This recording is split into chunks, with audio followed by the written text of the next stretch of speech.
categories of reality, yin and yang. Well, how would you translate that into English? Well, masculine, feminine, that's one translation. But a better one, I would say, is order and chaos. You say, well, what's order and what's chaos? Well, order is when you're where what you're doing is producing what you want to have happen. Okay, so why is that orderly? It's because you can predict it. You do A, and you want B to happen, and B happens. So what does that mean? It means you know where you are, you know what you're doing, and things are working.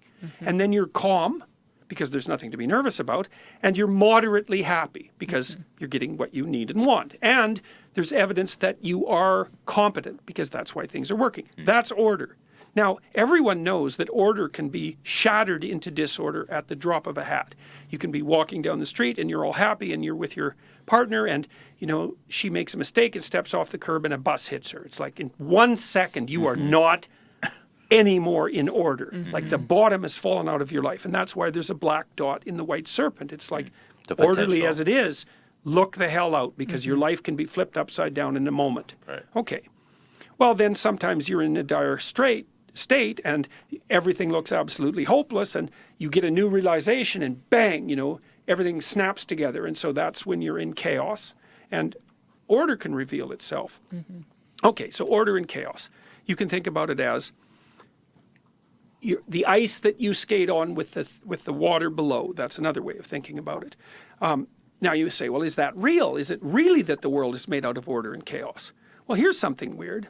You have two hemispheres, right? And hypothetically, they were selected by the processes of natural evolution, right? They were selected by reality. Well, you have a right hemisphere and a left hemisphere. So it's kind of like, well, reality must have two elements, because why would you need two hemispheres otherwise? And they do have relatively separate consciousnesses, those two hemispheres. Think, well, okay, we've been selected to have this bifurcated view of reality. Well, what are they specialized for? Turns out the left hemisphere is specialized for those places where your routines work. That's the left hemisphere. And the right hemisphere is specialized for all those places you go when you don't know what you're doing. So the left hemisphere is specialized for order, and the right hemisphere is specialized for chaos. And so then you might think, well, does that mean that the world being is really made out of order and chaos? It's like, well, if you use the Darwinian logic, that's what it means. Okay, so what does meaning signify? Well, here's what it is, as far as I can tell. So imagine that you're watching a gymnast, and two gymnasts. We'll start with the first one. And the gymnast pops out on the floor and does her routine, and she's like, she's on it, man. Like, you can tell this girl has put her 50,000 hours in, and every single thing, impossible thing she does in succession is flawless, right? And at the end, she, you know, what would you say? Voila. Displays herself to the crowd, right? And the crowd is like, wow, that's so impressive, because they think, wow, she's human and look what humans can do. And isn't that so cool? And they're so thrilled. And, you know, the judges go 9.8, 9.8, 9.8. It's like, because I think it's 10 points for gymnasts. And it's like, well, now what does the next gymnast do? Because how do you top perfection, right? Because you can't. But that's not true. You can. So the next gymnast comes out, and she goes through her routine too, and it's perfect, but it's more than perfect, because you can see that with every bloody move she makes, she's pushing herself right to the ragged edge of disaster. Like she's risking the performance of her life. And that means she's risking a big mistake, because you risk that when you do the performance of your life. And you can just see her straining. It's like when you hear a great violinist or a great guitarist play something, and they bend and twist all the notes, so they're kind of rough and ragged, and they know how to do it perfectly, and they put this vicious edge on it. It's like, you just love that. And so the gymnast is out there just stretching herself right to the limit of her ability, right? And then she does voila, right? And she's sweating, and it's like triumph, and the whole damn crowd just leaps to their feet, because she was better than perfect. She was perfect in the way that will make her more perfect in the future. And that's meaningful. And that's why the crowd leaps to its feet. And she's on that border between chaos and order. And that's meaningful. And so what I would say is, what your brain does for you is tell you when you're in the right place at the right time by infusing your life with significance and engagement. And it's saying, look, you've got, the cosmos is lined up around you. It really, truly is. You're right in the right place at the right time. You're you're in your domain of competence, but you're stretching yourself so that you're actually improving at the same time. And that's perfect. It's absolutely perfect. And so I think for a long time we've cast doubt on the reality of meaning. That's part of the death of God. There's no real meaning in life. It's like, no. It does not look like that's true. It looks like it might be the case that there's nothing more real in life than the sense of meaning. I actually think you can make, well, I do make that case in 12 Rules for Life. I think you can make a completely coherent case that meaning is an unerring guide. There's limits. If you're going to allow your sense of meaning to guide you, you don't want to lie to yourself because you pathologize the instinct. You know, because if you keep filling your head up with nonsense, the meaning generator is going to become corrupted, and it's going to make things shine for you that shouldn't shine. They'd only shine for someone who's corrupt. So if you're going to be guided by your sense of meaning, then don't fill your spirit with garbage. And that sort of applies to the first few rules. Don't lie. Don't do things that you hate. You're building upon the previous rules. Right. Don't make the thing that guides you ill. And so you think that meaning is that living on the border of chaos and order. You bet. That's the great. Tao. That's That's the really Tao. That's where you are. If you live in Tao, it's on the line And between so chaos and order. controversy, or on the other end, you say not what is expedient. So how do you confuse those two things? What do those two things look like? Okay. How do you not confuse them? No problem. Look, so I came in here for this discussion today, and I could be thinking, I want to tailor this interview so that I sell as many books as possible. So like I have a goal. I'm going to come in here, and if you veer off on some topic that I don't think is relevant to my goal of selling books, then I'm not going to participate. I'm going to steer you back. I'm going to mention it every chance that I get, because what I want to have happen from this talk is that I make more money. It's like, okay, so then I'm going to come in here and I'm going to manipulate the conversation to facilitate that goal. Okay, so that's expedient. But then I could say, no, let's not bother with that. Not because there's anything wrong with that. I mean, it's not a problem to have a goal. It's a problem to manipulate people. Sure. But you know, I knew we were going to talk about the book, so it wouldn't be like you wouldn't regard that as incomprehensible if it started to happen. If I said something, well, can we direct the conversation back to the book? You wouldn't take offense to that, not in any real sense. But what I would do, and what I want to do instead is you guys like to have open discussions. And like what we're doing when we're having an open discussion is we're trying to elevate each other's spirits. And so that's like rule 9, right? Assume that the person you're listening to knows something you don't. It's like there's things you need to know. There's things I need to know. There's things you need to know. If we actually have a talk, maybe we'll all come away less stupid. And since if you're stupid, you wander into a pit, then maybe it would be better if you weren't stupid. And so I'd rather come on and say, well, let's engage. So let's occupy that place of meaningful conversation. Let's trust it and see where it goes. And then let's assume that whatever happens is the best thing that could have happened. It doesn't matter, because maybe the right outcome for this podcast isn't a particular percentage of increment in book sales. Maybe it's the fact that, well, we got along and we decided to do something else together in the future, or maybe 5 things in the future, or maybe it's more inspiring for the listeners. And so there's also this idea, this relates to the idea about truth.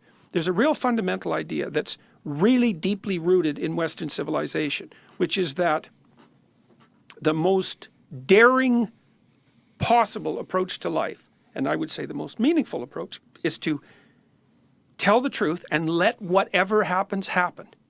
It's an adventure. It's like, so I could come in here and say, well, I'm going to craft this conversation so it's about my book. And it's kind of predictable. I know what's going to happen. But it's way more engaging to say, no, let's just have the best conversation we can have and then wait and see what happens. Well, that's way more, that's super interesting. That's way more interesting. It's way more meaningful. Almost, in other words, like short-sighted, expedient. That's right. That's the problem.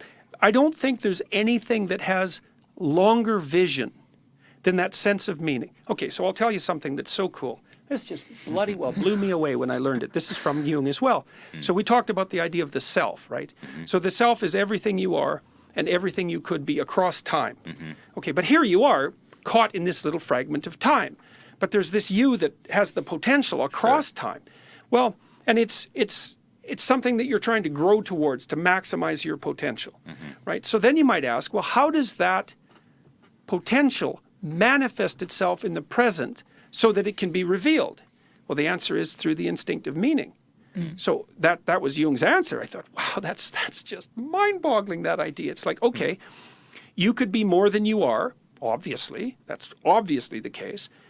How does that manifest itself in the moment? Well, that which you could be tells you where to walk by making that path meaningful.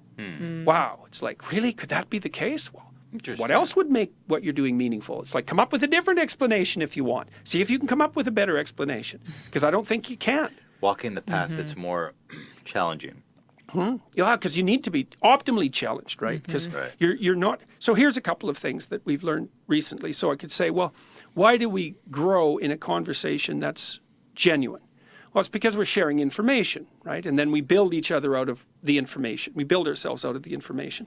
So that's just a cognitive approach. But here's something else that we've learned recently. Is like, let's say you go pick up a new, like a physical hobby. Like you start weightlifting, or maybe you do jujitsu or something like that. And so you're in a new environment and you're faced with new challenges. Genes in your brain turn on that weren't on before, and they code new proteins and they build new structures. And so inside the genetic structures that underlie your physiology are all sorts of physiological potentials that won't manifest themselves unless you put yourself in a new situation. And so by challenging yourself constantly, you're turning on parts of yourself that wouldn't otherwise be on. You could say, well, life is horrible and tragic and bitter and cruel, and everyone is suffering from being persecuted and from evil. It's like, yeah, okay, it's fine. So how are you going to deal with that? Turn yourself on. You go everywhere and click everything on, and then maybe maybe you could handle it. So I'll tell you a wonderful story. So in the Chartres Cathedral, the cathedral is a cross. Okay, so the cross, the center of the cross is the center of consciousness. It's the point of maximal suffering. Okay, the cathedral's a cross. Now on the floor of the cathedral is a maze, a big maze, and you can walk it. So you go into the maze at the bottom quadrant, and then you walk all the way through the bottom right-hand quadrant, completely walk through it, and then you get to the top right-hand quadrant, and you walk all the way through that. Then you get to the top left one, and you walk all the way through that, and the bottom left one, and then you come to the center. It's a symbolic pilgrimage. So what it means, and it's a map of the world, north, south, east, and west. So it's symbolically the world. So the idea is that you have to walk through the entire world in order to get to the center. So you have to go everywhere and do everything to turn yourself on enough so that you can handle what's coming towards you. And you do that voluntarily. You open yourself up to the challenge. It's like, wow, I read all that. I thought, wow, that's such an amazing idea. It's so, and it's true, because, all you do if you shrink from life, the more you shrink, the smaller you get, unsurprisingly, right? Sure, yeah. And the more you move forward confidently and willing to take on the challenge and the potential danger, then the stronger you get. And then you might say, well, what's the upper limit to that strength? Well, you're really good for you. That would be good. You're really good for you and your family at the same time. It's like, oh, bargain. You're really good for your family and your community at the same time. And then you're really good for all of those in a way that gets better and better across time. It's like, well, that would be the ultimate expression of human possibility. It's like, well, that's a hell of an antidote to chaos, right? And a real thing. You think that travel is paramount to growth? I think so, but I think you can travel in many ways. Right. Right? Because some people can travel. In chapter